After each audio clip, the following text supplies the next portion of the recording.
La philosophie évolue-t-elle? Thèse. L'histoire de la philosophie, comme l'histoire de la science, est faite de grandes étapes qui sont autant de progrès. Antithèse. La philosophie ne fait que redire d'une autre manière les mêmes choses. Elle n'est jamais parvenue à des connaissances assurées. Thèse. La philosophie évolue. En effet, on peut diviser l'histoire de la philosophie en grandes périodes, marquant chacune une évolution décisive de la pensée. La philosophie progresse à mesure que progresse l'ensemble des connaissances. Premier argument, l'histoire de la philosophie peut se diviser en étapes. Les étapes de l'histoire de la philosophie correspondent aux grandes étapes de l'histoire des sciences. Elle naît au VIe siècle avant Jésus-Christ, en même temps que la science. Humanisme, cartésianisme correspondent au renouveau de la physique. La philosophie des Lumières est contemporaine de la naissance des sciences biologiques. À la fin du XIXe siècle, science et philosophie connaissent de profonds bouleversements. Deuxième argument, les thèses philosophiques sont relativisées. Descartes fait entrer la philosophie dans la modernité en rejetant nombre d'idées venues d'Aristote. Nietzsche et Freud nient la conception cartésienne de la conscience définie comme essence de l'homme. La philosophie progresse, ne cesse d'accumuler des connaissances sur la nature humaine. Troisième argument, le monde progresse, la philosophie aussi. Aristote admet l'esclavage. Les philosophes des Lumières le condamnent au nom de l'humanité de l'homme. Identiquement, c'est en s'appuyant sur la physique contemporaine que Bachelard montre en quoi la méthode cartésienne n'est plus applicable aujourd'hui.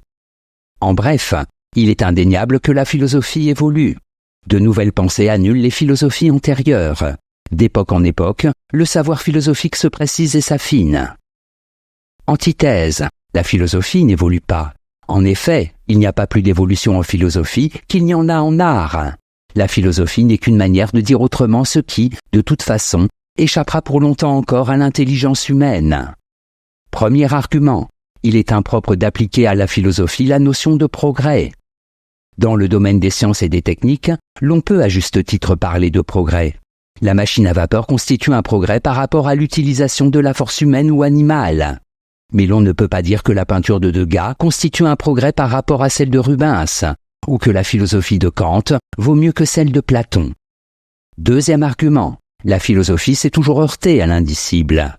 Platon invoque le monde des essences, Descartes des intuitions naturelles dont la valeur de vérité ne peut pas être remise en cause. Kant parle d'une connaissance a priori de l'espace et du temps. Nietzsche se réfère à des instincts. Qu'importe la manière de dire les choses. Derrière les mots, toujours les mêmes mystères. Qu'est-ce que la vie? Qu'est-ce que la volonté? Qu'est-ce qui fait que l'on pense? Troisième argument, la philosophie sait qu'elle ne sait rien. Depuis Socrate, la philosophie n'est parvenue qu'à un seul résultat, multiplier les questions et ne jamais leur donner de réponse pleinement satisfaisante. Partant de ce constat, on ne peut pas parler de progrès. La science avance, tandis que la philosophie ne cesse de confesser son ignorance. En bref, la philosophie, contrairement à la science, ne peut pas prétendre accomplir de réels progrès. Confrontée à des problèmes qui la dépassent, elle ne cesse de les reposer en leur donnant des noms différents. Synthèse.